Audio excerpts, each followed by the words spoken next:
Ken San Jose. Grabe gumalaw yun. And then he can sing. At madrama din ang buhay niya. So makakaintindi siya. Like the drama of when I found out I was a diabetic. I was 14. But when I was 9 years old, I remember I was talking to my tito because nakita ko yung anak niya tumatakbo sa beach.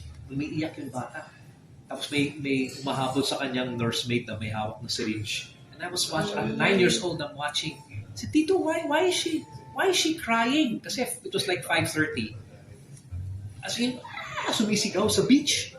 Magic hour, iba po, halos silhouette lang ang makikita mo na tumatakbo yung bata. Then my tito said, well, you know, Iho, my daughter has a condition and it's called diabetes.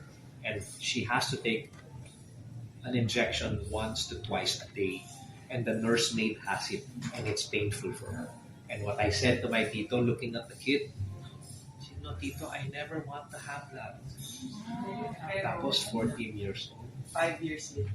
Umabot yung sugar ko ng 722 when the normal level is between 80 to 120. 722. Yeah, it's drama like that.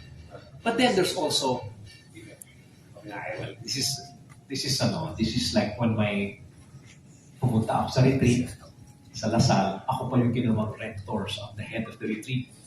So I left the house on Thursday night, and Sunday night, umuwi ako pero hindi na sa bahay. Because my dad came Sunday morning to tell me that Saturday night, nasunog yung bahay.